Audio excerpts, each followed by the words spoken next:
That then it was like, all right, something has happened here. We need to get Jesse and his team involved because we don't think that we're just dealing with a missing person at this point. We're thinking that this might be even a homicide investigation, and we just haven't discovered the body yet.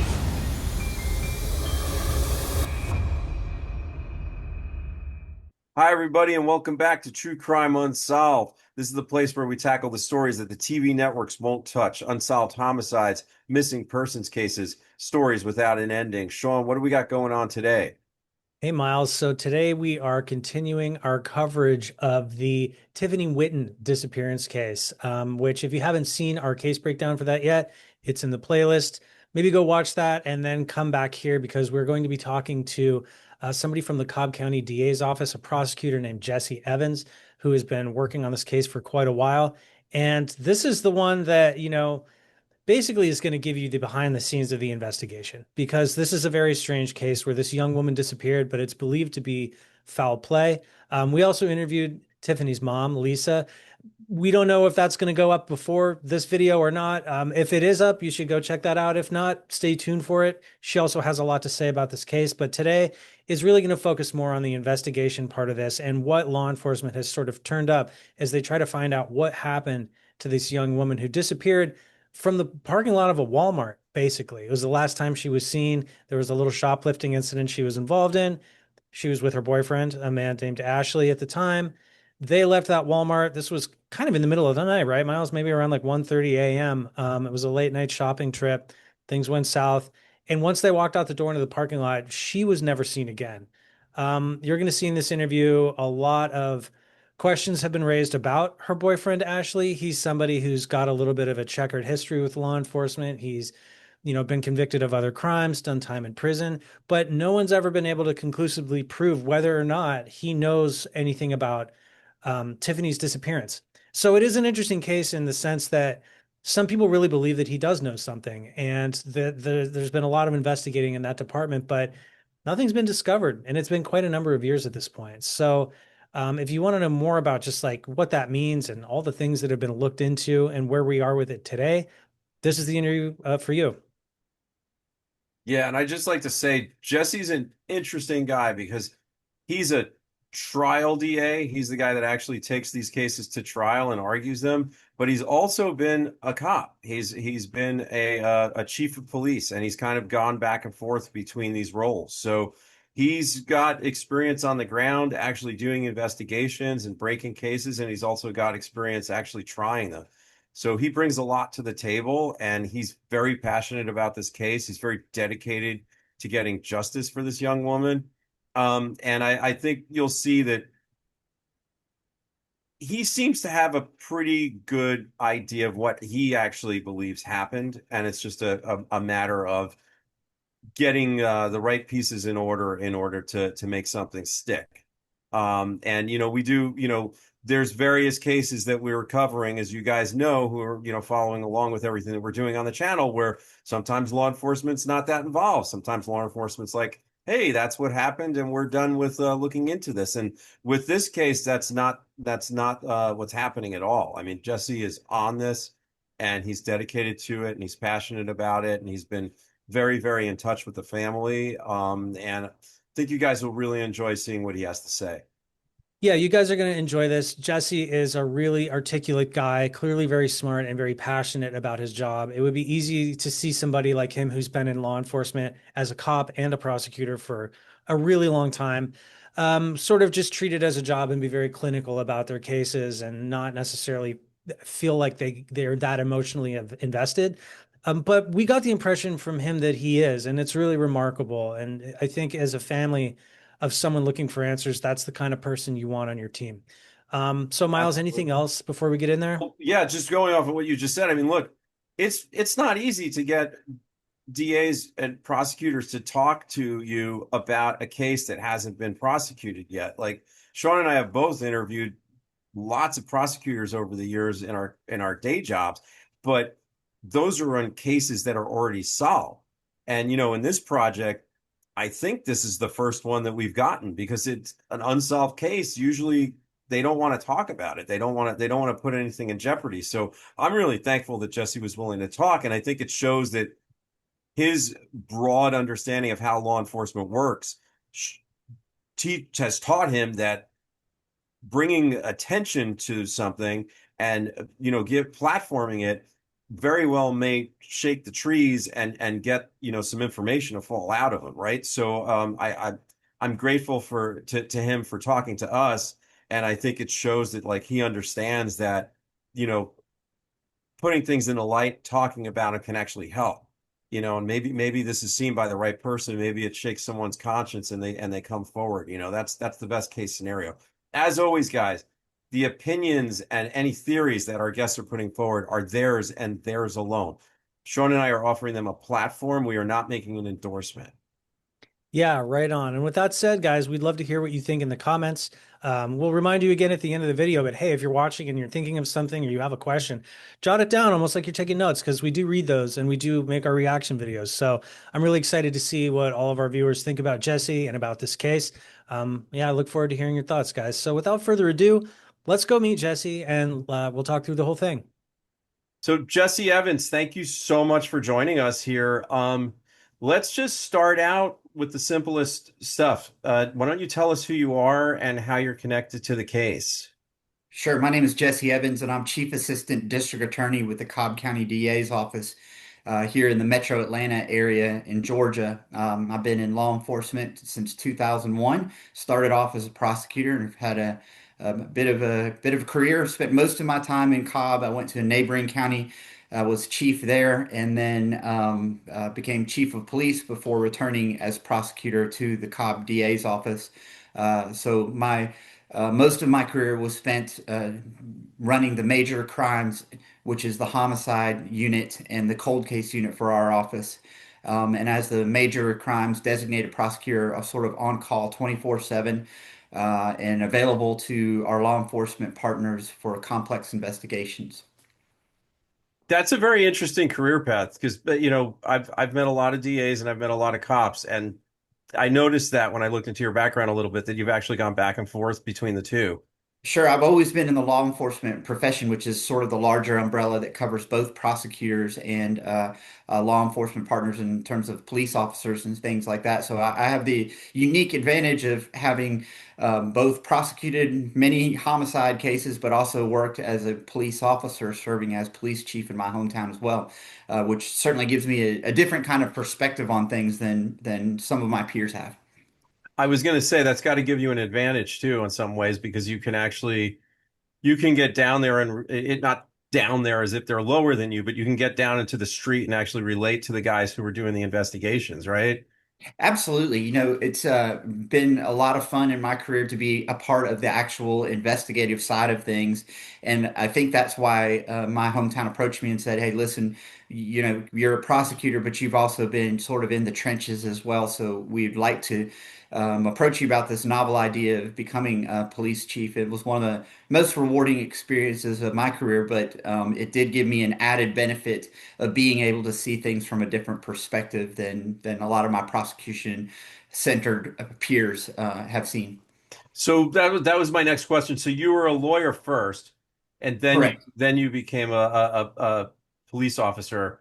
Not you weren't a police officer with a law degree who then became a prosecutor. Okay, interesting. That's really interesting. Yeah, it was a kind of a humbling experience to, after teaching at the police academy for over 20 years, the bulk of my career, to then put on a different hat and go sit there as a student and experience things from the different side of things. You're crashing cars, shooting guns, and you're doing defensive tactics just like everybody else. So it was a definitely a unique experience, especially for somebody with my my breadth of experience. Well, I got to say, I think you might be the most well-rounded law enforcement professional I've ever met. I've met really experienced people who do both jobs, but never both, never both Hey, in one listen, man. if, That's if incredible. I if I can just make judge, then I can arrest them, prosecute them, and then adjudicate, right? Right. Yeah, exactly, I think there exactly. was an old British comic book like that. Was it Judge Dredd, right? Right. Yes. Did I'm everything. familiar. I am the All, law. all in one Uh, shot.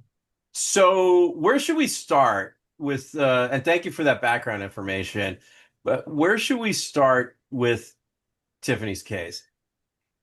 With Tiffany's case, I like to start by understanding her a little bit better. So I think I would probably go back before the investigation and just think about her as an individual and some of the things that she went through and experienced in her life. A lot of that comes from her mother, Lisa, who I'm proud to call a friend. She's basically a pseudo investigator. I know you all have talked to Lisa, and she's a remarkable woman. She shares a lot of positives about Tiffany, but she also shares that Tiffany probably had some undiagnosed mental health issues that she managed to navigate through by sort of self-medicating and things like that. And so what's revealed is a young woman who was beautiful inside and out, but also who was wrestling with her demons towards the beginning of this investigation. And certainly because of that wrestling, it had put her in sort of a seedy underworld with some unsavory characters. And so I always like to start by understanding her and understanding that she had a daughter and she was loved. She was loved by her grandmother. She was loved by her mother.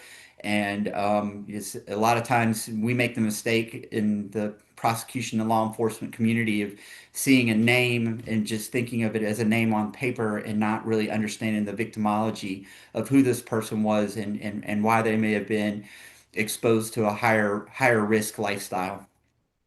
That's really interesting that you said that. Do you also find that sometimes if someone was involved in a higher risk lifestyle and they become potentially a victim of a crime, that there's a different attitude towards it sometimes, even sometimes just because of a workload, right? Or, understaffing or whatever.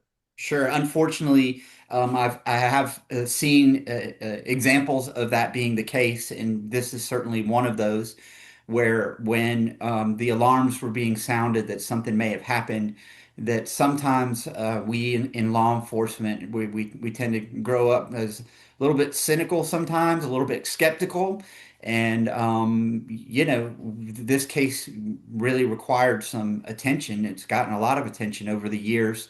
And it took a minute for Lisa's persistence to get law enforcement to understand that this was abnormal. And despite maybe a higher risk lifestyle that Tiffany was embedded in, that something was still wrong and that we needed to dig a little deeper. And that's not a criticism on anyone that was involved in the investigation. It's just unfortunately one of the things that we deal with. The normal crimes that we investigate, 911 is called, and there's a body that's discovered, and we start a homicide investigation. Maybe the case gets solved quickly, maybe the case even goes cold, but that's the normal progression of things. This was a very different situation in that it's certainly understandable why some in law enforcement might have said because of this high risk lifestyle that Tiffany was embedded in, maybe she was merely a runaway, or maybe something non-sinister had happened to her and she would be discovered at some future date. So that Yeah. was my next question. What was that initial impression and why was there a slower start to really digging into it? So, at the time of Tiffany's disappearance, unfortunately, she had a bit of a strained relationship with her mother. Her mother was essentially taking care of Tiffany's child, a young 7-year-old at that time.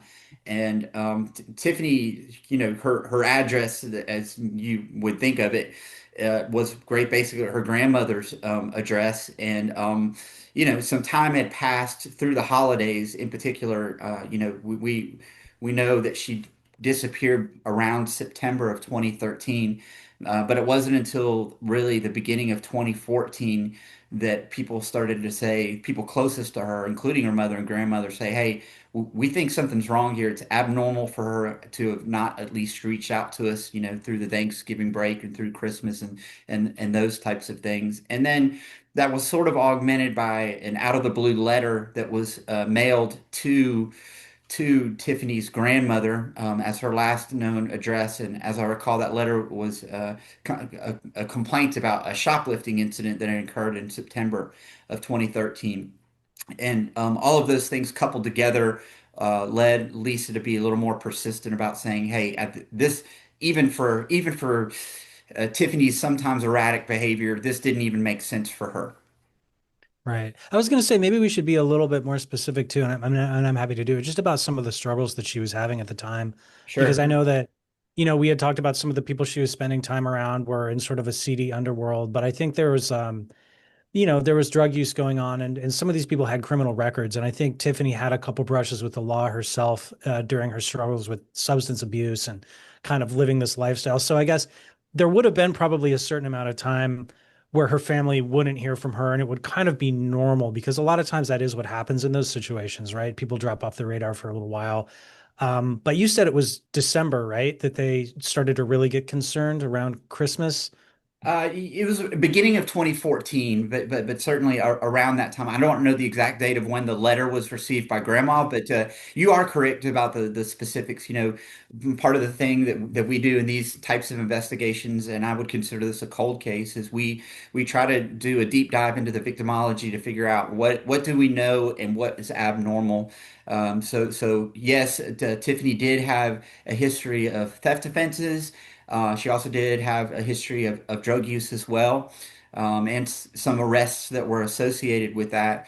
Again, a lot of these things, if you ask those closest to her, I never met Tiffany, I didn't know her, but her family members would attribute a lot of those things to the fact that she was probably self-medicating because of some bipolar type issues she had. So it's certainly not meant to disparage her, but it is an accurate fact that when we look at her history, she did have a history of taking things, some shoplifting type offenses, and certainly a lot of that was related to drug use. The unusual thing in this case is we know that Tiffany actually had access to money the night of the shoplifting that occurred in September of 2013, and so you look at all of those things together and you say, okay, well maybe this isn't just attributable to a bad person. There's something else that maybe is going on with this person, such that she would make the choices that she did. She's struggling. Yeah, exactly. I think that's an important thing for everyone watching this to remember is just because people have these things going on in their life doesn't mean it's a character flaw necessarily. They're going through something, and mental illness, like you said, can play into it. Even if it's not a mental illness, that sounds like a harsh term, but just struggling, right? People have undiagnosed things, they have problems in their lives, and a lot of times self-medicating is the answer. And it can be a slippery slope where it starts with something not so harmful and ends with something extremely harmful. And, honestly, you look around any major American city today, you can find these people going through this stuff. And in that regard, I think Tiffany was hardly alone. Yeah, no, Um, in my experience as a law enforcement professional, it's pretty rare, pretty unique to have somebody that just starts off with hardcore drugs. Usually right. there's a gateway, there's a different start to that, and when you end up in sort of the seedy hardcore drug use world that Tiffany was in, very rarely do you do a deep dive and go backtrack and say, okay, well, this just started like flipping on a light switch. There was other stuff that probably led to it. Right. And it's hard to get out. I mean, it's one of those things where once you find yourself in that situation, sometimes it's easier said than done to get out of it, right? I mean, you're Absolutely. involved with people, you're involved with places, maybe relationships have been damaged. You probably have addictions to things that you can't just say, today's the day I'm going to stop doing that. It's not that easy. If it was that Right. easy, you It's wouldn't see this interesting stuff. what that you did mention that, like, she did have a supportive family. She did have people who cared about her. And quite often when you see people who end up in these situations, they don't have any support. They don't have anything that they can go back to. So the mental illness thing does make sense. So let's talk about then, because I kind of detoured us a little bit there just to get some detail, but let's talk about how the connection was made because you were talking about the beginning of 2014 when the family starts to really get concerned. And eventually they find out that really the last time Tiffany was seen anywhere was back in September of 2013. So Right. how is that connection made? I guess keep telling us the story there. Sure. So, the letter was an important component to it. That was a letter from the Walmart that was local here in the city of Marietta, and that letter was basically almost a trespass warning. And that was a good starting point for family members to say, okay, well, we haven't heard from her in months. We haven't seen her in months. but we do have this letter. We know something happened in September of 2013. Let's point that out to the police and see if they can go back and sort of use that as a starting point to figure out, okay, can we back up from there and can we move forward from there to try to build a timeline? And what we learned is that September 13th of 2013 in the early morning hours, I believe it's around 2, almost 3 a.m. This is like a 24-hour Walmart. There was some video that captured Tiffany with her then boyfriend, a guy named Ashley Cottle, and they were being watched by loss prevention officers remotely through the camera system that can be, it's sort of like a fisheye camera system that can be moved around, and they suspected that perhaps she was shoplifting. She was looking at some baby clothes, some things like that, some other personal items, and when they both went to the register, you could see that Mr. Caudle actually had a pretty sizable wad of cash on him, but she also was doing something we call skip scanning, which is not paying for all of the items that she has. That is a type of shoplifting, and instead, taking some of those items, despite the fact that she had money, and trying to exit the store. The camera angle that we were able to see, there were several of them, actually captured the loss prevention officers stepping out of their little hidden room at the Walmart to try to stop her before she walked out of the store, and that's where a confrontation occurred between her boyfriend, and the two loss prevention officers. Wow, that's a lot of detail.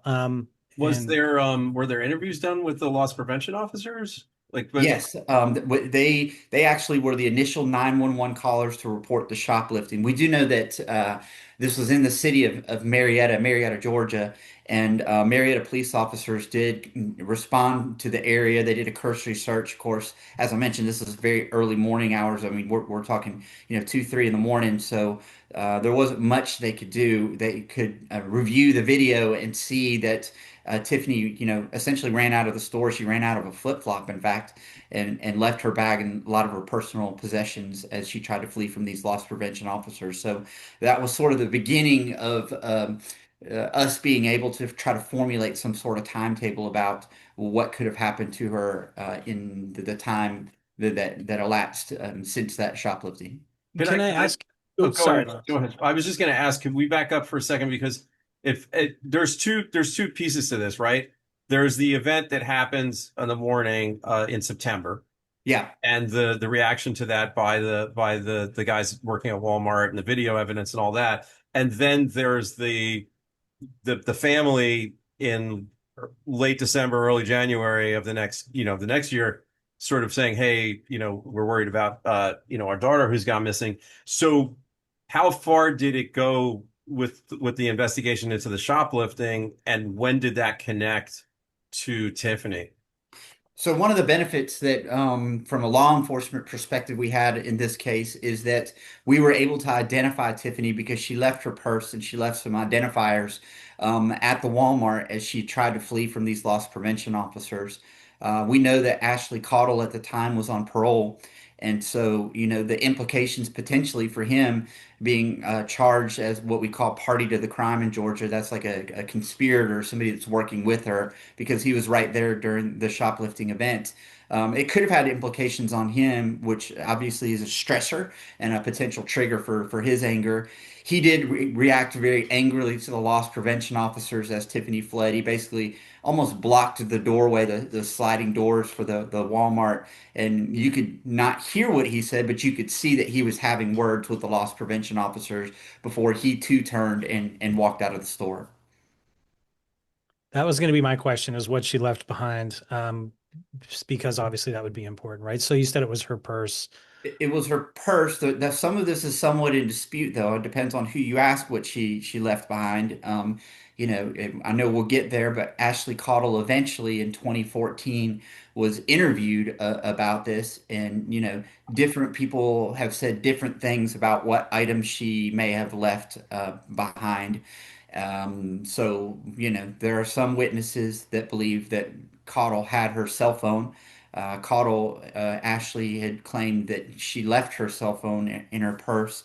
though we don't have evidence to really support that. So there is some factual dispute about, the circumstances surrounding her Tiffany's actual flight from the Walmart itself. But she did leave a purse. There was some identifiers in there. I believe she may have had a driver's license or identification card, such that loss prevention officers could mail that letter to her last known address, which would have been the address where her grandmother lived.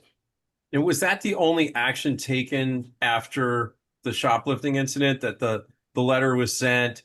Nobody's going out, like the resources weren't spent looking for Tiffany because of this event at that point. Sure.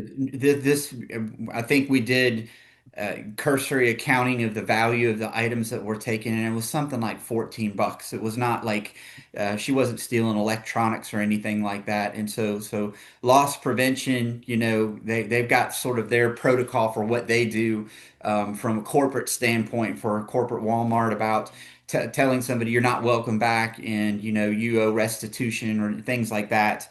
From the law enforcement side of things, the Marietta Police Department, what are you going to do? You're going to drive through the parking lot. You're going to see if you can find her.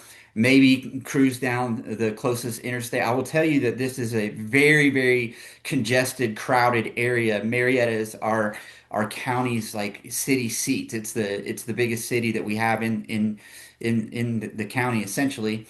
And this happened to be a very highly populated area, so it would not have been in just a routine call very difficult for somebody to sort of blend in with everything that was going on around them. There are also some wooded area that's around there too. So all things were open. So I think that the responding law enforcement officers probably did everything that they could. But they're also responding to other calls and things like that too. Once loss prevention probably identified, hey, we know who she is.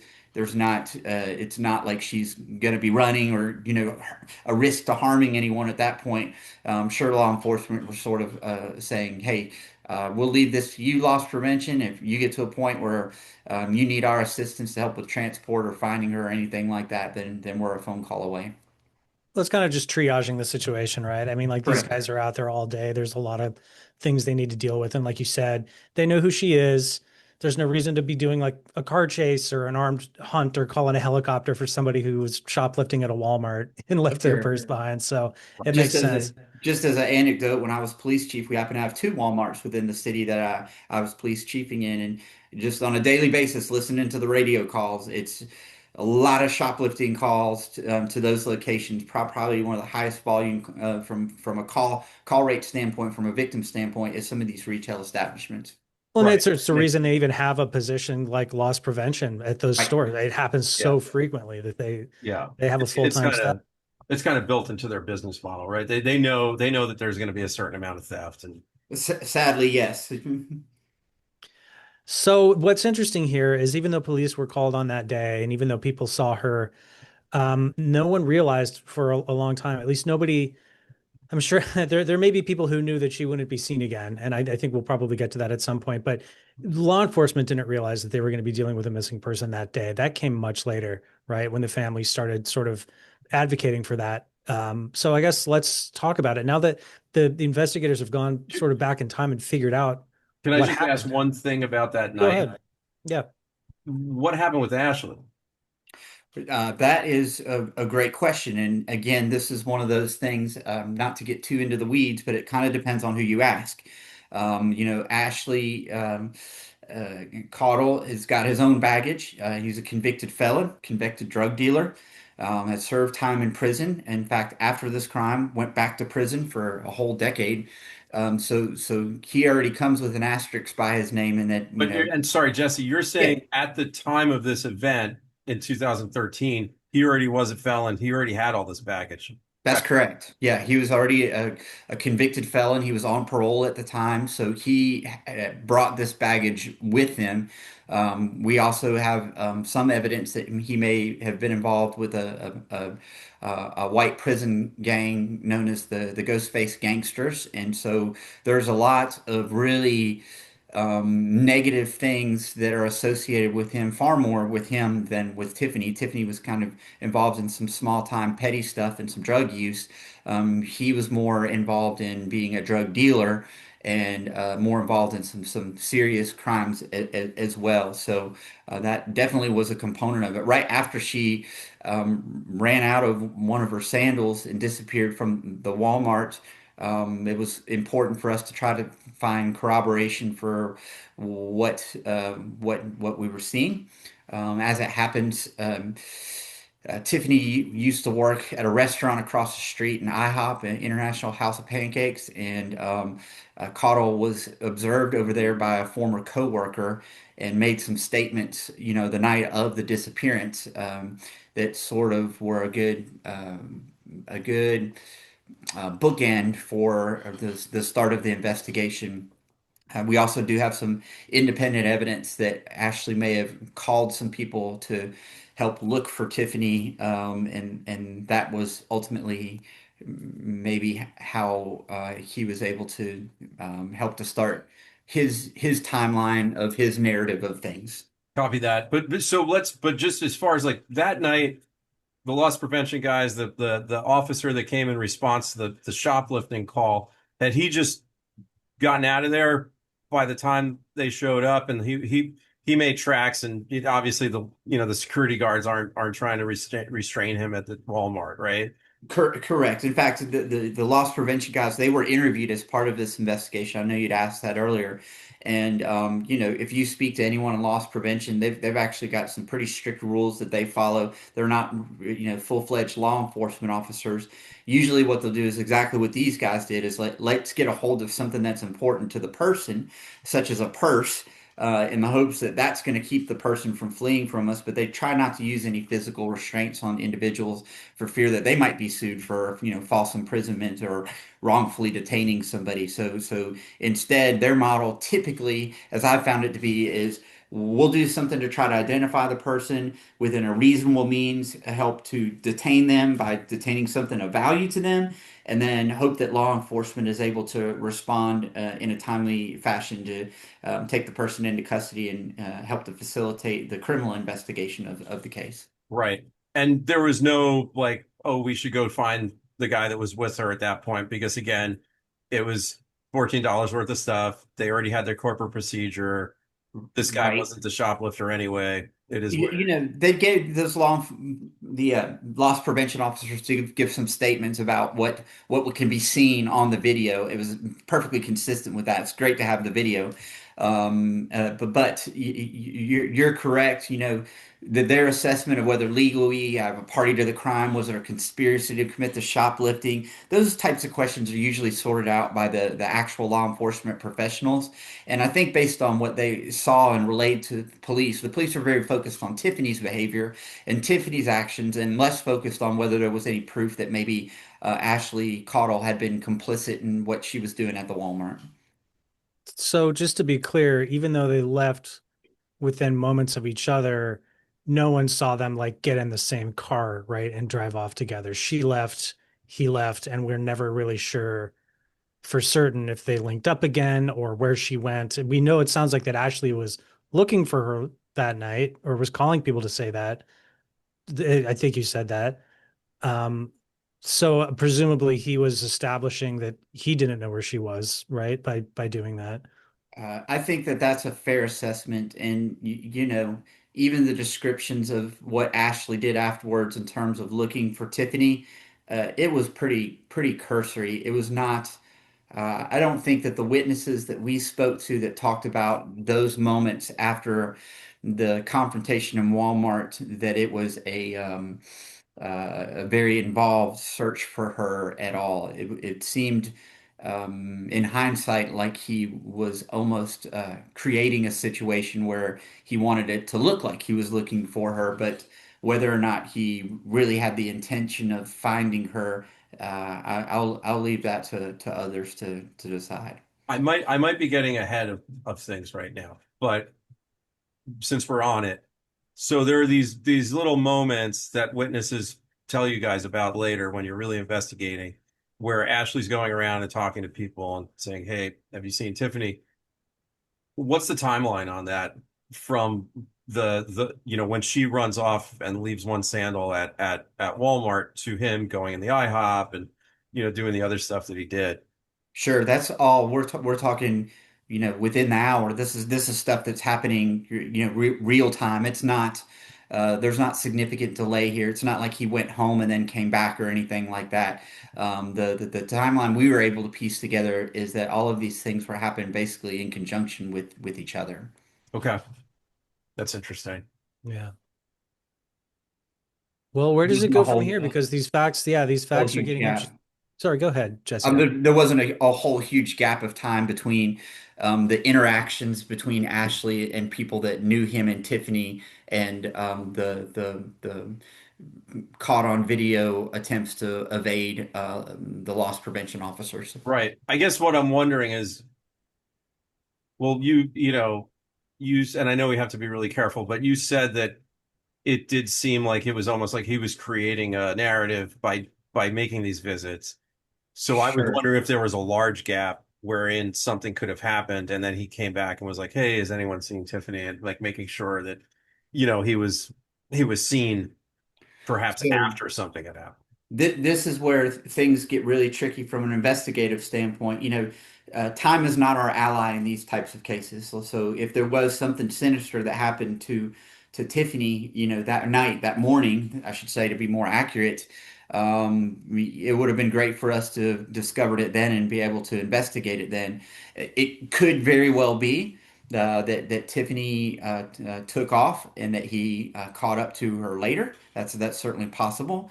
It's certainly also possible that something happened right there in that location. There was a pickup truck that they used to get to the Walmart location, and for a period of time, Cottle was quick to stay away from that pickup truck, probably for fear that law enforcement might recognize him and use that as a basis to search the truck, if that makes sense. Does it does. So I guess it sits, you guys don't even know about the stuff that Ashley was doing that night yet, right? Because that becomes part of the later investigation. So should we fast forward to the outreach from the family? Because it sounds Yeah, like that's when the investigation really started in earnest, right? Yeah, that's accurate. I wish I had a better time frame for you when we sit here, but I can say it's months, and it was getting very close to 2014 before the alarms were being sounded. And there was a detective or two that started working on the case. They were able to confirm some of the things that I've shared with you because this was a criminal shoplifting case. Loss prevention did save the video, which was a benefit to us. We lose the ability to get these videos sometimes if they're not downloaded and put on a recording. And because this was a shoplifting with a known shoplifter that was going to be trespassed from the Walmart, we at least had the benefit of being able to go back in hindsight and say, we know that something happened here in September of 2013. What do you have for us, loss prevention, and what do you recall? And those guys were able to say, yeah, here's the file we've got on her. We've got some of the recordings were downloaded. Unfortunately, the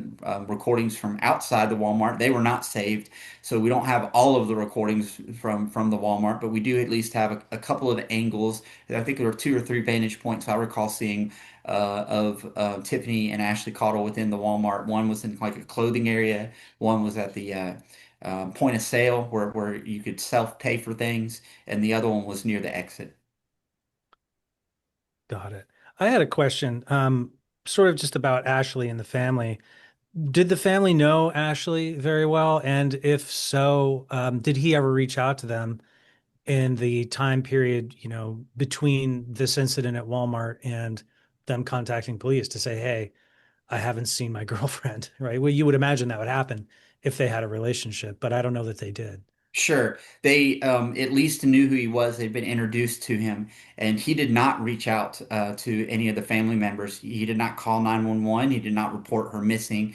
None of those things happened until law enforcement went and to go see him, and that's really the first time that happened. So all of those things, as you might imagine, are sort of suspicious behavior for somebody that's supposed to be in a relationship with somebody. You would think, okay, well.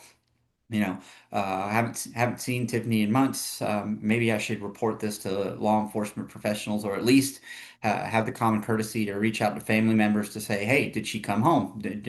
Has she been there?" None of those things happened. Yeah, and you'd think that would be the first call, if something weird happened with my girlfriend and, she ran away and I wound up leaving a location without her and I didn't see her for a day or two, I would probably call her family or at least her Sure. friends, right? That is really significant. So it must have been significant, I would think, to the investigators too at that point. Well, absolutely. Once we were able to kind of say, hey, here we've got on this crystal clear video, Tiffany is alive and she's well and she's able to, to move. She's mobile. And she's here with her boyfriend. We do a little bit of deep dive into him and find out, okay, well, this guy is a really sketch character himself, convicted felon, had all kinds of problems himself. And then you find out, well, he didn't call police or do anything like that either. Suspicions are being raised at this point. We're getting to the point now where, as of February of 2014, he's somebody that we want to talk to. We want to actually pin down and say, what happened after this shoplifting? Okay, so in February 2014, the investigations sort of pinpointed Ashley might be a person of interest to speak to about the case. Certainly, he was somebody that needed to be talked to because, in between that timeline, there wasn't a whole lot of information about what actually happened to Tiffany, right? Like we know from a starting perspective that something happened in September of 2013, and then it seems that she just vanished, right? And so from that, you got to go back and say, all right, well, who was the last known person that we can identify that was with her? And Ashley Caudill was immediately identified as that person from the video, right? So it was. In February 3rd of 2014 is my recollection that finally police were able to say, hey, Ashley, you need to come in and be interviewed. We want to ask you about your timeline and what happened at the shoplifting, and more importantly, perhaps why you haven't said anything in the months that have since passed. How did that go? It was a pretty confrontational conversation. Started pretty open-ended. He made some admissions. He admitted that he was at the Walmart. He admitted that he was in a pickup truck that belonged to his friend, somebody that he lived with. He did articulate the shoplifting incident that was caught on video. I mean, you have to kind of adopt that if you're caught because caught on video. He said that he abandoned the truck. He claimed that he searched for Tiffany unsuccessfully. And then he told law enforcement that Tiffany's phone was in her purse at the time.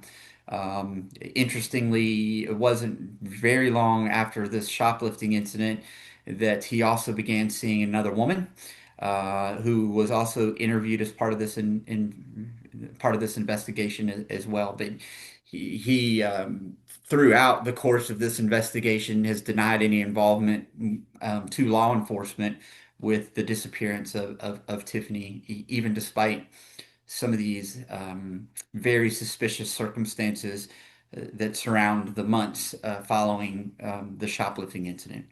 Go ahead, Sean. I had a question about the cell phone and the purse, but That's funny. I think we have the same question, so go for it. I'll just go for it. So that cell phone, obviously, there's a discrepancy here. Um, But cell phones can usually be tracked reasonably, right? Or we can look at the records and see where they were pinging typically Sure. around the time they shut down or turn off. So was that any of that done with her phone to figure out did it actually leave that Walmart that day, or did it stay in the purse and stayed with loss prevention? Like you would think if what he said was true, someone would still have that phone, right? Because he didn't go back and collect her things, unless I'm misunderstanding. Sure. So again, time is not always our ally in these investigations. Ideally, you want to submit search warrants to cell phone providers very early on to get cell phone information. Lots of cell phone records were obtained here, including records involving Tiffany. And we already know from the video that she was in the Walmart area. It's not as precise a science as some people think when it comes to geolocation analysis. So back then what you're looking at is, okay, what towers are identified as where a handset has been signaling off of, right? and that could be a tower in that congested area that's, a mile, 2 mile, 3 miles close to there, and not as specific as here's the GPS coordinates to say you're in a parking lot versus you're in the lobby of the Walmart, or if that makes sense, the vestibule. So yeah, there are a lot of records that were obtained through the years as a part of this investigation and have been thoroughly looked at. There was at least one person who talked to Ashley afterwards who said that she believed Ashley actually had Tiffany's cell phone on him, and that it was not left in the purse. It was not documented as being recovered by loss prevention either. But the loss prevention officers would have held on to that. It wouldn't have been taken by real law enforcement when they came to investigate. Like it's not like, oh, give us the evidence, because it's not necessarily a criminal investigation at that point, right? Correct. Yes, those things were documented by loss prevention, but and absent an arrest, law enforcement is not just going to collect property from somebody, particularly if it's an uncharged offense. So that would be abnormal. So, So so it's either the security guards had it, or Ashley had taken it, but there's no way to know. Sure. I mean, there is video evidence to show that the loss prevention officers actually holding the purse and then actually leaving out following Tiffany towards the parking lot. So we know that some items were absolutely recovered by loss prevention. And in fact, I seem to recall the video shows them taking it back into the loss prevention office. What they did with it thereafter, I don't believe it ended up in the hands of law enforcement. I don't believe it was collected as evidence. We certainly did collect some other personal items as a result of this investigation on later dates, but that purse was not, to my knowledge, ever in the possession of law enforcement. But here's a maybe an annoying question, but when the investigation started in earnest, did anyone go back and see if the Walmart still had her stuff? Not that they would have held on to it, but I'm just curious. Yes, when the investigation started, some months after the shoplifting, uh, the detectives that were assigned to this missing persons case, that's what it was then, right? Did go back and actually find, okay, we know a date that this happened. Can you please identify loss prevention? About what time this was? What do you have? Do you have any video? Do you have a case file? Were you able to identify who the person was? And so all of those conversations did occur and did help us to identify that Tiffany was the person involved. That's how they collected the initial video surveillance evidence that was obtained by loss prevention. But questions were asked about personal items and things like that. And as you might imagine, you have hundreds and hundreds of shopliftings that can occur between September and the months that followed. And so, whether they go into one large collective bin or anything like that, that would be a question for the loss prevention officers. But I don't think we were able to recover it. That's incredibly frustrating. Um, okay, so we're at the point where they're going back, they're checking in with the Walmart, they're trying to trace steps, right? Where does the investigation go from there? So a lot of this investigation was actually in the early stages of things conducted by Lisa, Tiffany's mom. When police were sort of under the impression that this was merely a missing persons case, and she's been involved in some drug use and things like that. Maybe she was just going to turn up. It's Lisa's persistence, and I give a lot of credit to her to be able to say, "Well, I have other evidence that I need to share with you that leads me to believe that something more sinister had happened." So, for example, Lisa was able to get into Tiffany's Facebook page and see that that was her biggest means of communication with people. She had kind of spotty cell phone service because she wasn't really working or anything like that at that time. So a lot of her communications were being done through, Facebook and Messenger and things like that. And that was really telling. There basically was essentially no communication outward from Tiffany since around the time of the shoplifting incident. Also looking at bank accounts and bank records. That was particularly telling too, because there were some automatic deposits related to Tiffany's child, and the prior relationship she had with the man that was the father of that child, and we could see that in her bank account activity, deposits were continuing to be made, but withdrawals were not. That's interesting. And since the night of or the morning of the 13th, just so I'm super clear, was it the morning of the 14th and like the night of the 13th, or was it the morning of the third? It was the morning hours of the 13th. Don't hold me to this, but I believe like if you wanted to call it the night of, it would be the night of September 12th, That's what I thought, spilling right? spilling into the morning hours of The, September the the 13th. morning Yeah. hours of the 13th. So Yeah. since then, there had been no activity on her bank accounts. Yeah. Which would make sense because since Walmart had her purse, who, if something had happened and they couldn't access her stuff. Um, But I'm talking about no access for months, right. even up to and through the time of the Right, investigation. because she could have gotten a new card or walked into a bank, and that never happened, right? So, Absolutely, yeah. Oh yeah, no, You would I'm saying if expect. someone else had wanted to access her. Correct. That's accurate too. Yeah. yeah. Well, the whole thing is interesting then. I mean, that is, yeah, there's a lot to infer from that. So it's a missing persons case, but it seems like, just to kind of be super clear about it, there's somebody here who's already kind of not necessarily telling the truth about everything, or their story isn't adding up, and it's just the behavior is odd, right? I mean, like we talked about earlier, having your girlfriend go missing and basically not really reaching out to the other people closest to her is strange. And then this thing about the cell phone is strange, but it seems like for the investigators, like you said, all this time having gone by, months really at this point, since this incident took place is really quite a hurdle to get over because it's a lot of time for people to hide evidence if there was foul play. Like we said about the property, that sort of disappeared into the ether. Cell phone records become trickier. So where do they go from here? That's like fighting with one arm tied behind your back a little bit.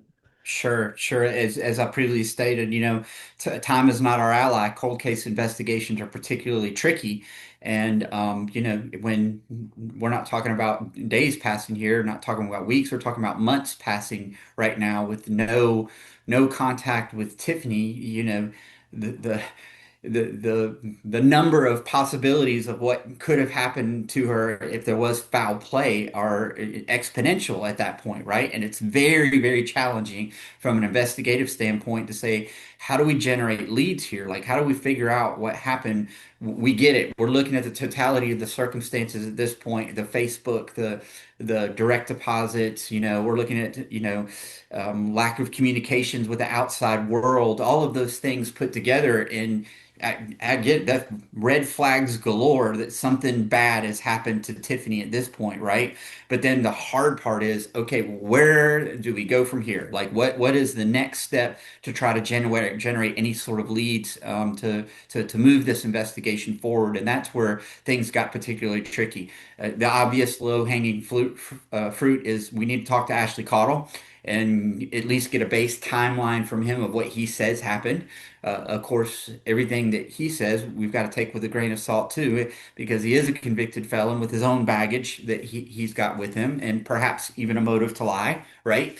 And so you start there, and then you say to yourself, okay, well, what other things creatively can we be doing to try to generate leads? And so largely that was interviews at the time. It was going back and talking to people that were living in sort of this close, dark, seedy circle surrounding Ashley Cottle, people that had known Tiffany, that hadn't had interactions with her that could possibly shed some light on, okay, well, what happened after that September date?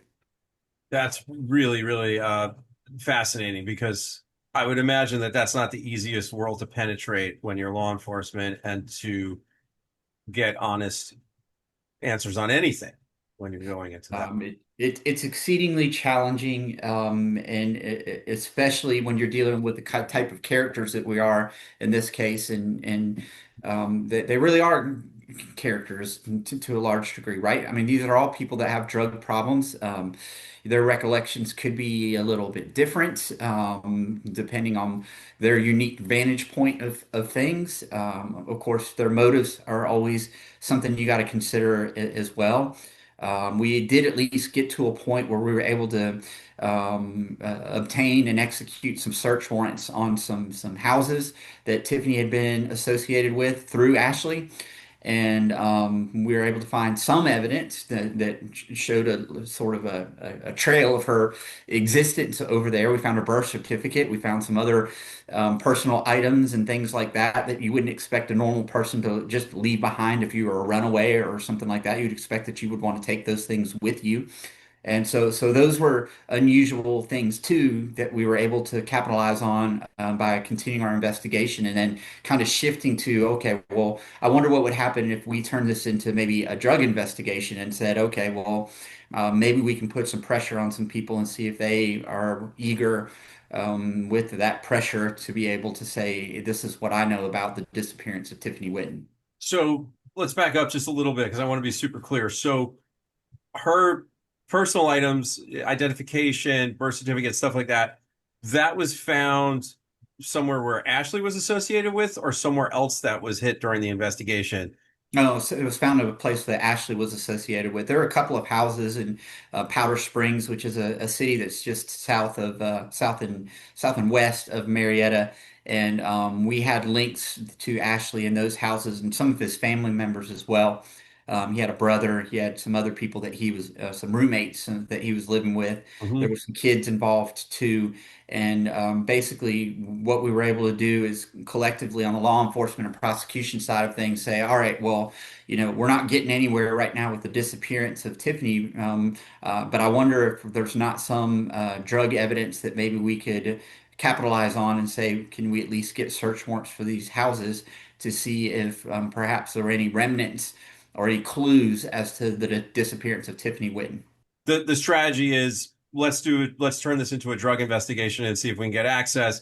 You get into one of these homes, and that's when you find evidence that Tiffany was there, and you find some of her belongings. That's correct. We found some of her personal belongings. We are also able to capitalize on some interviews to get confirmation from independent witnesses that she had in fact been staying in this Powder Springs area. And when on the timeline does that happen? Um, that was well into 2014 at that time. So that was past the new year. I think we're probably around February, March of 2014. I don't know the exact dates on that. I don't have them in front of me, but it was certainly not in 2013. We're now months and months out into the new year. Got it. And so then, does this discovery of some of Tiffany's things then lead to being able to apply pressure to certain, as you say, characters that are in this world and sort of to try and divide and conquer and, start interviewing people about stuff? Is that the next step? Yeah, there was definitely a concerted effort to try to get statements at this point. We don't have a body. We're all suspicious of the what could have happened to Tiffany, right? Certainly, all the evidence is pointing to foul play and that something negative has happened to her, right? But we're not finding any of that forensic evidence because so much time has passed at this point. And so I think the shifting of the gears was sort of to say, all right, well, what individuals were sort of running in these circles because it wasn't just Tiffany and Ashley. It was Tiffany, Ashley, and a whole host of other people that were involved as well. So now the thought process at this point in the investigation is we need to get these people under some pressure. Need to bring them in for some interviews into interview rooms. I personally was involved in sort of setting the tone for some of these as well. That's part of my job as the major crimes prosecutor.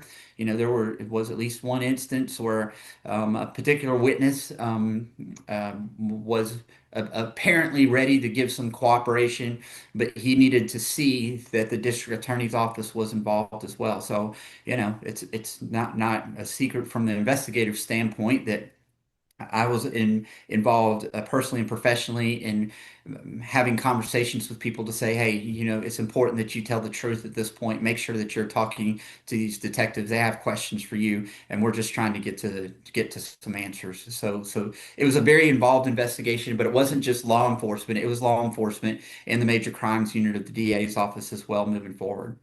Right. So now the people,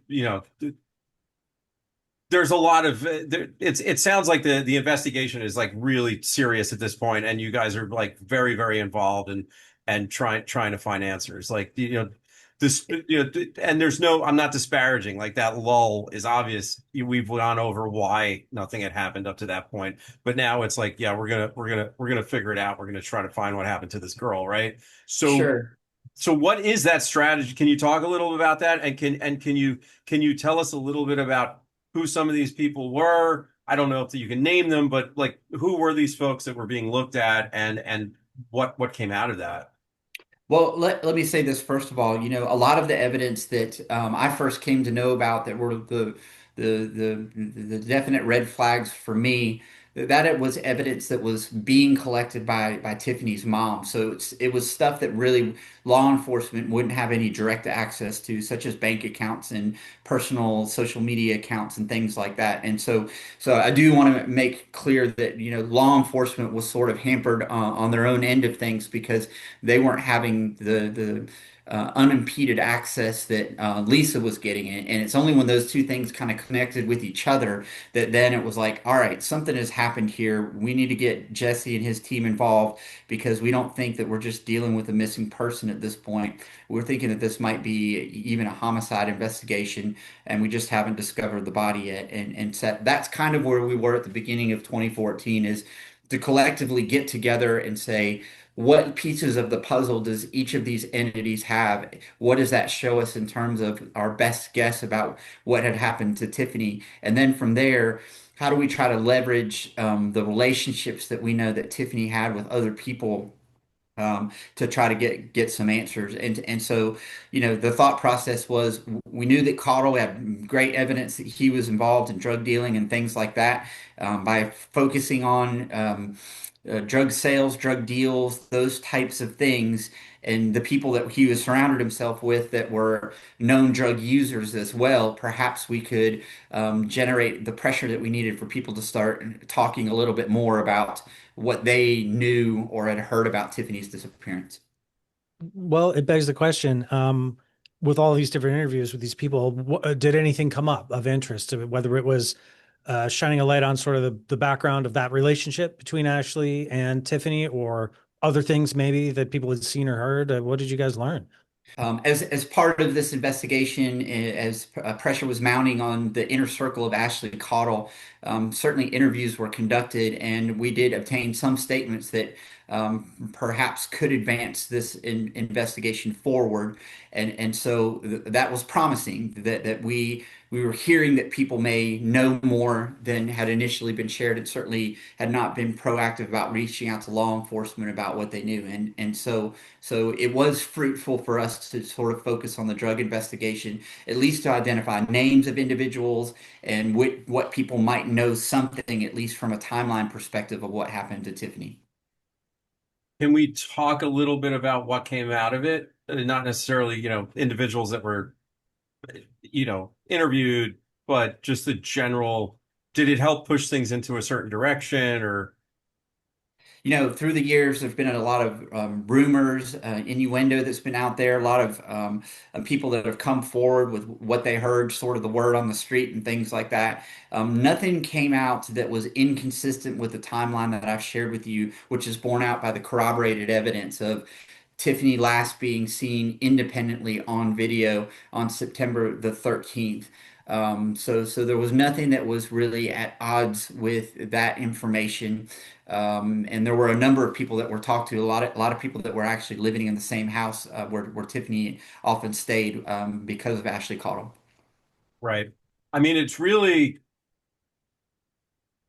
it begs the question, if she was never seen again after that moment at the Walmart, like no other friends ever came forward and said, "Oh, I saw her at, 4 o'clock in the morning, or she came by my house to get a toothbrush, or like she's literally like there, she runs out the door and that's it, and that's the last eyewitness account of ever seeing her, then logic says that something must have happened pretty immediately, where she either was jumped into a car and hitchhiked and ran away and never come back, which we all know is really, really hard to do, to just disappear, or something was done to her. It just Yeah. seems logical, right? This is one of the most infuriatingly frustrating investigations in that you've got different people giving different accounts of things. Basically, in September of 2013, that's the end point for when people were seeing her, with some exceptions of, like, it's almost like Elvis sightings and things like that of, oh, I saw Tiffany at a convenience store up in Ackworth, which is north of there, and or a homeless person said that I saw this on the news. There's good and there's bad that comes with us trying to put things out publicly to try to figure out what happened. In that, people with all of their misrecollections and messed up drug-induced timetables and things like that are maybe even trying to do their best to share the information that they genuinely have, but sometimes that information just doesn't match up to the evidence that we're actually looking at objectively and collecting from our different sources. And so that is the frustrating part, is that anytime you hear about a Tiffany Whitton sighting or something like that, you've got to run it down. I mean, you have to, right? But here we are, it's 2025. And there is no Tiffany, right? There's no Tiffany anywhere. Her remains have not been found. It's been radio silent from her, essentially. And because of that, our best evidence is that something sinister has happened to Tiffany, and that this is certainly being treated on our part as an active homicide investigation, just one that unfortunately does not have a body right now. Right. And Yeah. you guys aren't treating it's not a cold case. It's an active homicide investigation. It is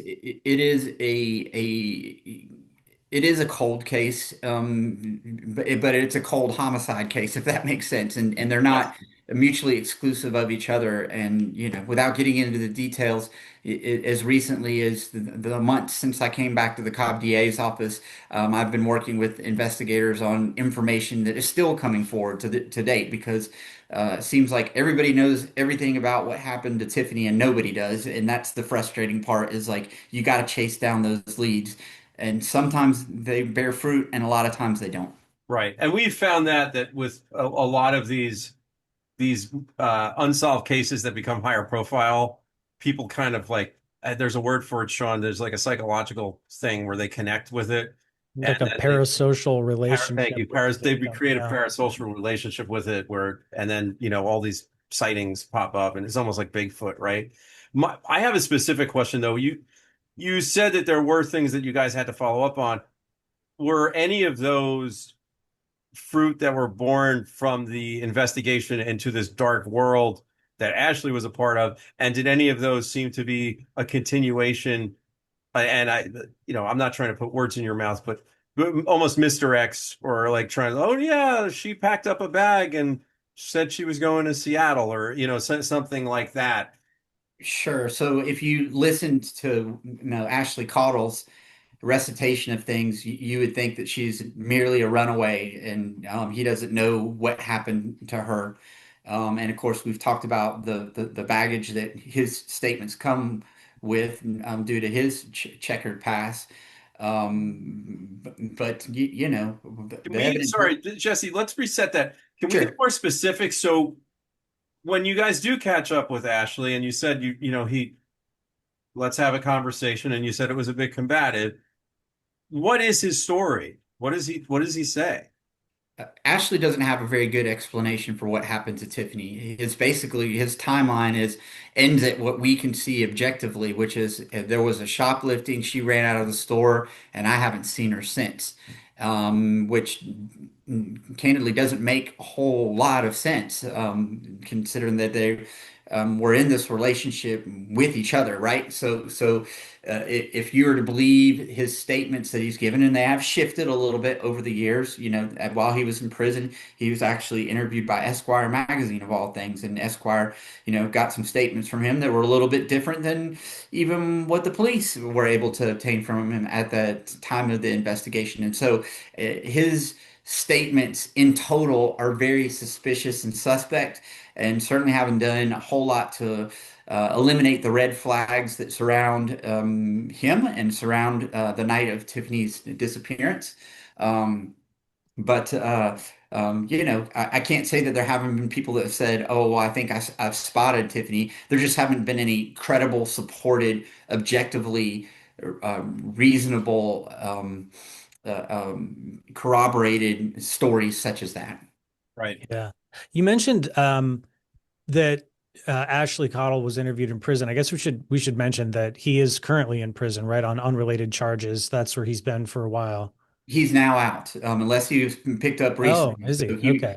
he after this, Cottle was actually charged with drug trafficking in neighboring Cherokee County and was convicted on that offense. So he was sentenced as a recidivist, three strikes law in Georgia, and served a full 10 years in prison. But I believe he got out this past year. I think you're right about that. I remember reading something about that when we were researching this. For a lot of this investigation, that's where he is then. Correct. For the bulk of the investigation, there was only, in the grand scheme of things, a relatively short period of time that he was out for these voluntary interviews with him. He had not been charged. He was not in custody or anything like that. He eventually did not want to talk to law enforcement anymore, and said he wasn't going to do that. The charges in neighboring Cherokee County. I want to say they happened in 2014, so it was not too terribly long after our investigation began. It's a 2014 or 2015, as I recall, and that's what netted him the 10-year prison sentence. Right. Oh, got it. So what do you think? I mean, at this point, with this case being, geez, it's almost 12 years at this point. I'm looking at the time. I mean, September is coming up on us fast. It'll be 12 years since the shoplifting incident occurred, at least. What do we need here? I mean, we know some things, right? It's not a total mystery, but it seems like bringing charges against anybody or actually recovering Tiffany alive or otherwise has continues to elude us. So, what do you think this case needs to move forward at this point? People know something, and there are people that know things about this case that are out there. And at this point, we need all of the information that we can get from these characters who are not law enforcement friendly. They're not the type of people that are going to pick up the phone and call you. Normally, what's going to happen is they're going to have some sort of outside pressure on them for them to want to be able to talk. And unfortunately, because of the nature of the people that Tiffany was hanging out with, it's going to require that some of those people, for whatever reason, whether it's feeling the pang of conscience or whatever it may be, for them to come forward and give us the information. I have no this. Listen, people don't just disappear off the face of the earth. If something bad has happened to Tiffany, if something sinister happened, as I believe that it was, it's going to require somebody to come forward and share what information they have so that we can advance this investigation. And periodically, some fruitful things have come from people. I just don't believe that we're looking at the tip of the iceberg and we haven't gotten to the bottom of the iceberg. And I believe that there are people out there that know things that have not, for whatever reason, shared that information with law enforcement. It's time for them to come forward. Do you think that you guys, law enforcement in general, have already had contact with some of the people that perhaps could help? I do. I think that some of the people that have shared information with us over the years have probably shared just a speck of the information they know, but not all of the information they know. And I would certainly encourage anyone listening, anyone who knows about this case, anyone who has any conscience at all, to be able to say to themselves, listen, there's a mom out there and a daughter who deserve answers. And if you're that person that has answers to the questions, even if you think it's an insignificant piece of the puzzle. It's incumbent upon you to reach out to us and to let us know what it is that you know and let us run with it from there. But there's no need for anyone to go to their grave with the secrets they know about Tiffany Whitton's disappearance and not be able to at least allow us to give a mom and a daughter and a family the answers that they so rightfully deserve. Absolutely. And very well said. Um, I'm stuck on this one with possible motivation because, you know, you're not gonna get rid of her because she shoplifted. I mean, this was a almost a character trait with her at this point in her life. Like this was a continuing thing. It wasn't the first time she'd done something like this. So, and obviously, like the people that she's involved with, they're not gonna look down on that. So, I guess the question that always stuck out with me is like, why? Why? Sure. You know, it's one of the frustrating parts for our job in law enforcement is that we always want to try to identify a motive and figure out what that is, you know. But you got to remember that sometimes when people are in drug-induced states, they just do things. They snap. They can do stuff. Particularly if there happens to be a person in a case that's got a history of domestic violence or something like that. Then who knows what can be the trigger? It could be that a shoplifting is the trigger for you reacting in a bad way, particularly if you're exposed because you're on parole. So, all of those things are considerations that we have thought about over the years as potential motives for why, in particular, Ashley Caudle, Tiffany's boyfriend, might have had a bad reaction to what happened in September of 2013. Well, you That can makes imagine, a lot of yeah. I sense. mean, someone who maybe is involved in drug trafficking in a significant way and may have things on them, who may be in a parole situation, who may have a lot to lose, uh, being sort of exposed to risk by a much lower and sillier crime, stealing clothes for a child. You could see why they would get angry, Yeah, in that situation. It makes sense, Yeah. you know. particularly if you're a convicted felon who's potentially going straight back to prison, do not pass go kind of thing, right? Yeah, third striker, right? Like, yeah, Yeah, absolutely. And we know even since Tiffany's disappearance that Ashley Caudle continued to remain involved in the drug trade. So it would not be surprising to this prosecutor at all if had law enforcement identified him and were able to get to him in his truck that maybe he did have some drugs on him. Certainly, the behavior that we can see visibly on the video surveillance shows two individuals in the early morning hours, or like past midnight, who appear to be under the influence of drugs. They're certainly behaving like they're tweaking just a little bit. That they're not acting as a I don't know.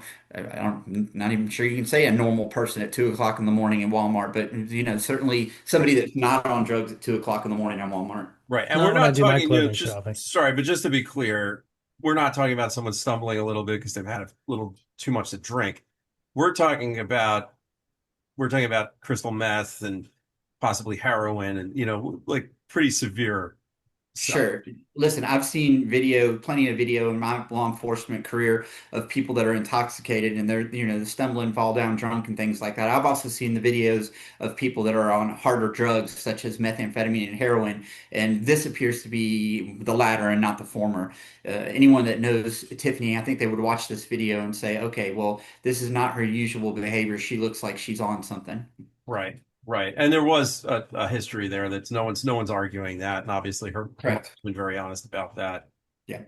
I want to ask you, so Jesse, what do you think happened? But I don't think you can tell me that because uh, you're actively investigating this and trying to bring a prosecution. So I wonder if there's a way. I mean, I feel like you just kind of did, and you just cleared some stuff up for me because I hadn't thought of that. That it's like it's not planned out. There was no particular. It was just like it was a moment of anger that led, the history of violence, right? And 2 + 2 = 4. So that does make sense. Well, maybe Um, it's worth saying, that obviously no one's been arrested or charged in this crime, but I think that through your description of everything that we know, the careful viewer will be able to see where the investigation is kind of leading, like little by little here, and whether we see a resolution in that direction or in another. I do hope that we solve it one day. I think that there's enough out there, and that, like you said, there's people who know what happened. And as you know from your extensive career on every possible side of the law enforcement game, sometimes somebody decides to talk because they get in trouble for something else, and it might help them out, right? Or a guilty conscience, or people come forward with information for all kinds of reasons, right? And I think that's one of the reasons we're doing this, and one of the reasons we're grateful that you decided to talk to us, because putting up a tip line and letting people know that even 12 years later, even 15 or 20 years later, it's never too late to do the right thing. Because people out there really want to know where this young lady is, or at least what happened to her. That's so well said. It's never too late to do the right thing. Listen, nobody's been arrested for any crimes related to Tiffany Whitton's disappearance, but I think it'll be evident to your viewers and from our conversation that I believe she's been the victim of foul play. And I don't believe that Tiffany Whitton is alive and just disappeared into the night. I believe something happened to her. And I know that there are people out there that know things about this.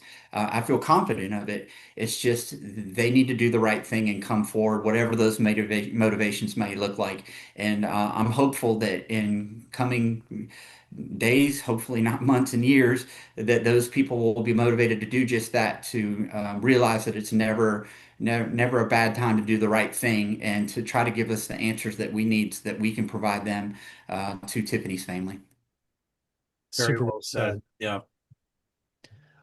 Well, Jesse, do you think we missed anything going over the facts of what we know? I mean, obviously, being an unsolved case, we don't know it all, but I Right. want to make sure we There's feel like obviously we.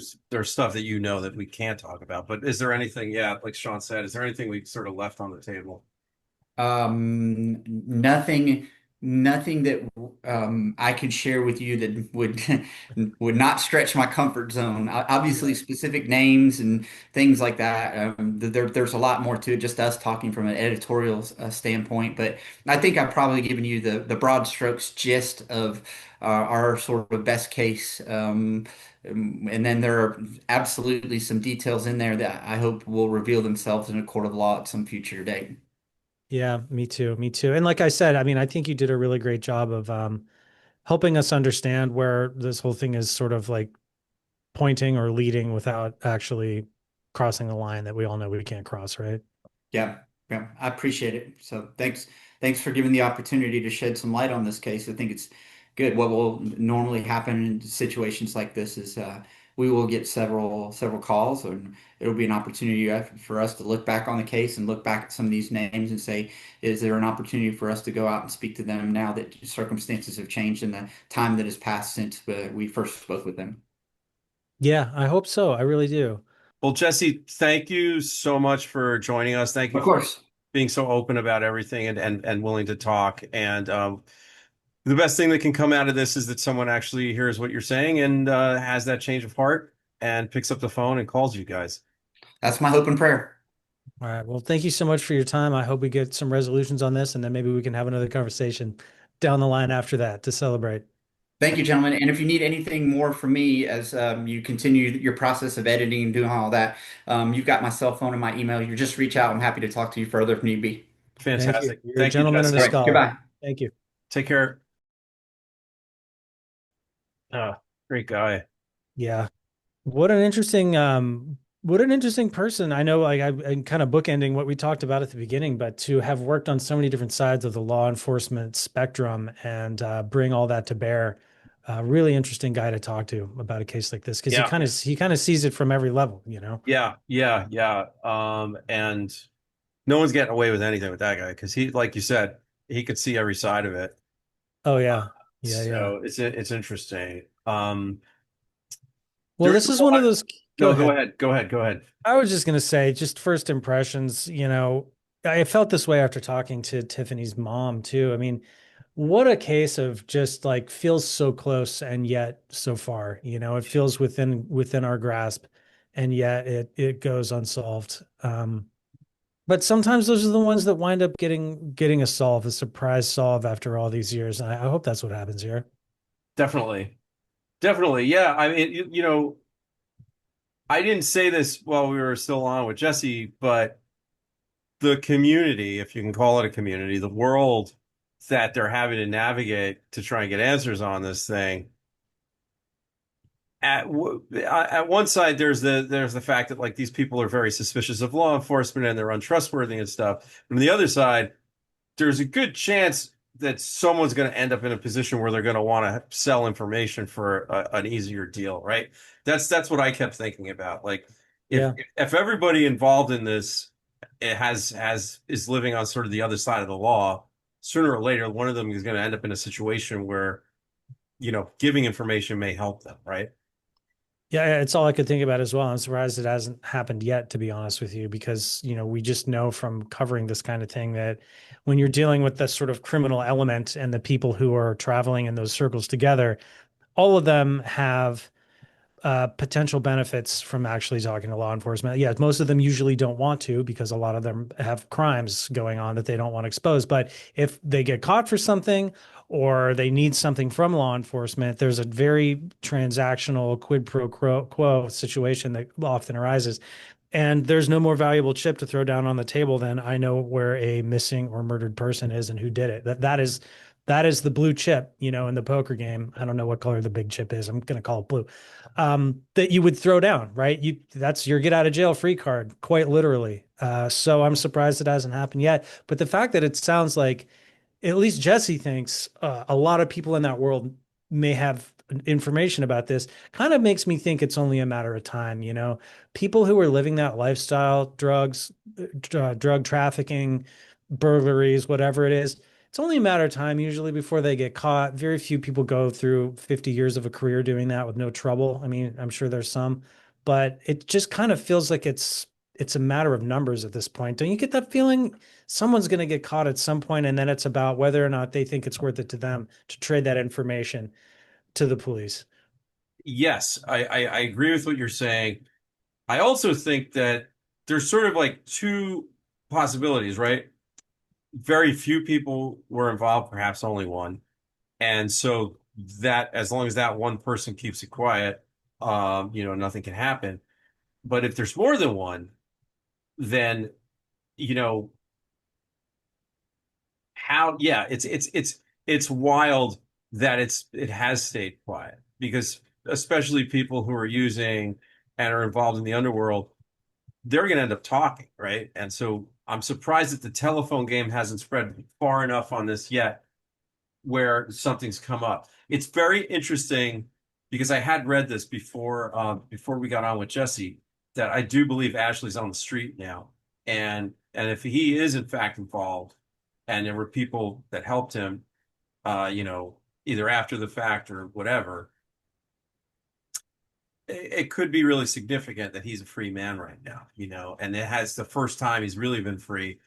I mean, he was locked up for 10 years. So like you said, it was like this happened, he was out for a while, and then he's been in prison for most of the time. So now Mhm. that he's on the street, what does that mean? And does that mean that perhaps we could be heading towards, some answers for Tiffany? Possibly, yeah. It's a really good point. It's just, I don't know. It's just one of those cases where I feel like the mystery is not as great as the gathering of evidence, right? As far as challenges go. We've got some of these cases where you could think about a couple that we've done this year where you're like, I literally have no idea what happened to this person. This to me feels more like we have a pretty good idea what probably took place within reason, like not every detail, but it's about proving it and getting the evidence to actually bring that to court and get a resolution in the legal framework. After talking to Tiffany's mom, I don't get the feeling that she goes to bed every night wondering, um, is my daughter still around? I think she knows that she met with foul play, and I think she even has an inkling of who she believes might be behind it. So that's a different kind of frustrating, right? I guess you and I have a moment here where we could talk about we meet so many of these families who are going through so many levels of frustration with their various cases. Either it's an unsolved homicide or a missing person where they don't know what happens. This is a different breed. It's one where I think that people have a kind of a good inkling of what they believe took place, but there's not the satisfaction of having the parties they believe responsible punished for it, official recognition, death certificates, right? Like there, all those little things matter, to people, things that Well, you wouldn't think. and there's a child involved. And there's a child who's a grandchild now that doesn't know their mother or where their mother is or what happened to their mother. No concept of what happened to her or where she may be, and there's nowhere to it might sound a little trite, but I'm sure everybody watching has someone who's died, and it's nice to be able to go and visit. It's nice to know where they are. It's nice to like put that to rest in a literal sense and say, well, that's where she is now, and I can go and pay my respects when I want to, and to not even have any sense of that has to be really, really it's hard. Um, I have to say for myself, I have to give it up to Lisa and all the other people, in her life for having such restraint. Because if you do have a good idea of what may have happened and who may have been involved, to go all these years without just like letting law enforcement do its job, kudos to you. Obviously, certain people have been locked up for the better part of the last decade. It might be harder to get to them, but Yeah, I don't know no, what I would do if I was in a similar situation. So yeah, it's tough. I mean, I think about that a lot with families who are dealing with situations like these, because I've met some before, and it is always like, man, I don't know how you do it. I really don't. yeah, It's got to be so frustrating, and it's an unbelievable amount of patience and faith in the system. Maybe even not faith in the system, just patience, certain moral code. I don't know what gets people through it, to be honest, Myles, but it is impressive, whatever it is. yeah. Well, other people to live for, right? You know, I think that's a big part of it. I mean, and there's like we said, there's a child involved, and what are you going to do? Throw everything away? yeah, But man, yeah.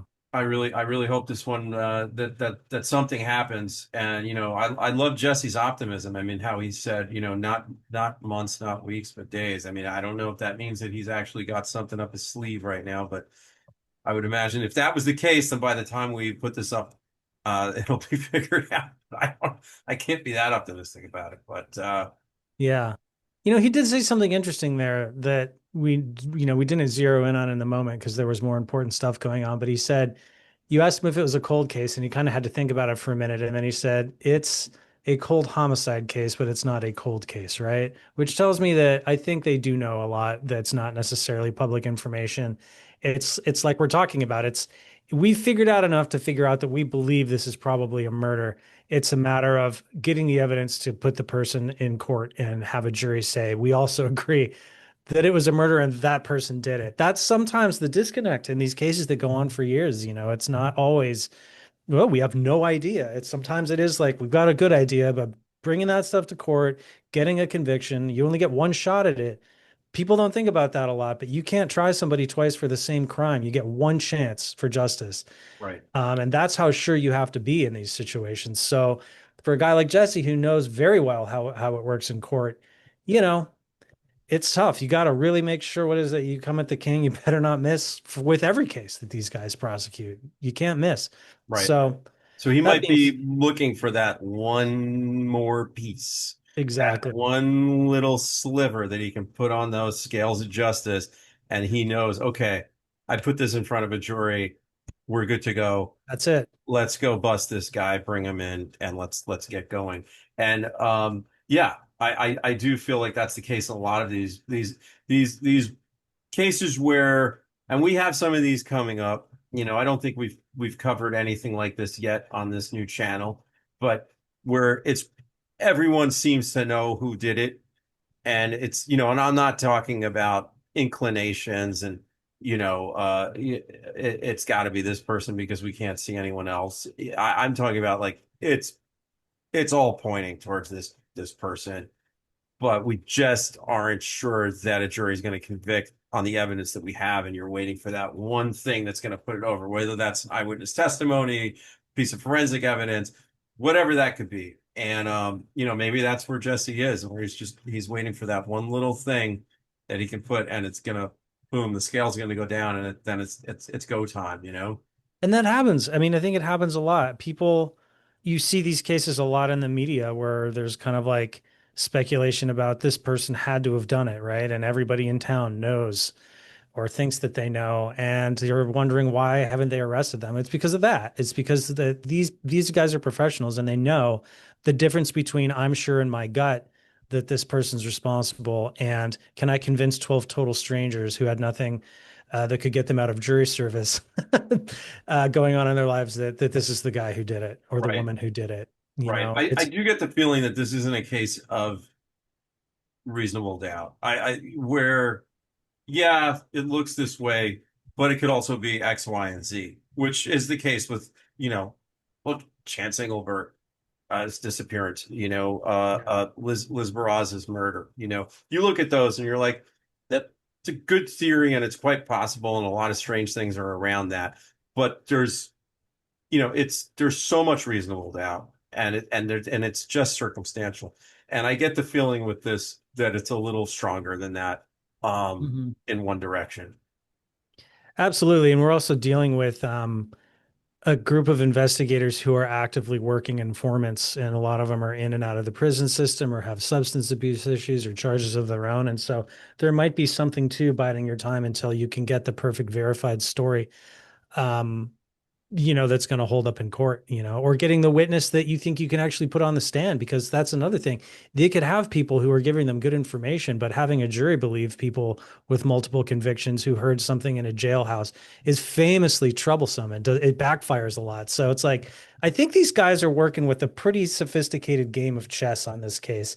And we're not hearing everything because a lot of it is still behind the veil of like, hey, this is active. We can't tell you guys everything. And that's fine. We don't want to, screw anything up. But when you really start thinking about it and looking what they're doing, God knows, how many pieces they're moving behind the scenes to try to figure out what's going to get this thing to stick in court. Right. And hey, maybe that's my overly optimistic view of this case too. I don't want to like trivialize 12 years of an unsolved case. I don't think that's what I'm after here. And if I'm coming off that way, I apologize. I just think these are complicated situations. And we know because we've talked to so many of these people before who do this for a living that it's like, it's not always as black and white as everyone thinks this one person's responsible. Let's go get him. There's more at play. Absolutely. Absolutely. Well, to be continued, right? Yeah, yeah. Um, This one will continue, I think. Thank you guys as always for watching. Don't forget to like and subscribe if you like what we're doing here. Please, get in the comments. Let us know what you think. If you have information on the case, as always, we will have the tip line at the end of the video and down in the description. You know what to do. Myles, anything else? if there's anyone from the area who's watching this, because I know that people do that and people follow these cases, and if there's anyone who's watching this who gets moved to make a phone call, like Sean said, that tip line is going to be right at the end of this video. So Right on. Thank you guys. We appreciate it, and we will see you on the next one. thanks, everybody.